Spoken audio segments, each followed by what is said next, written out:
Hammasi chiqyaptim, backstage qo'yib yuborasizlar dedi.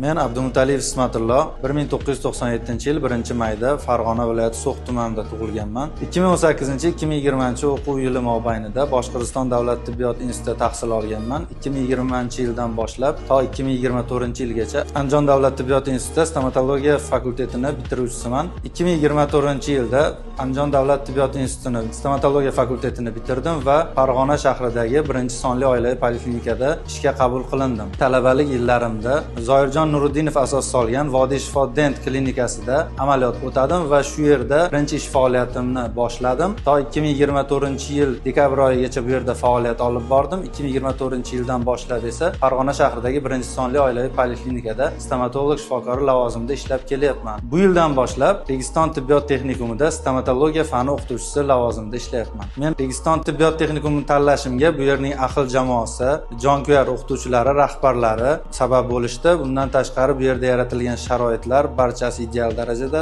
bolalarga bilim berish uchun barcha shart-sharoitlar yaratilgan. Registonni tanlashimga yana bir sabablardan biri bu yerdagi talabalarni o'z sohasining yetakchi mutaxassisi bo'lib yetishib chiqishiga ko'maklashmoqchiman va bu yo'nalishda qo'ldan kelgancha harakat qilmoqchiman.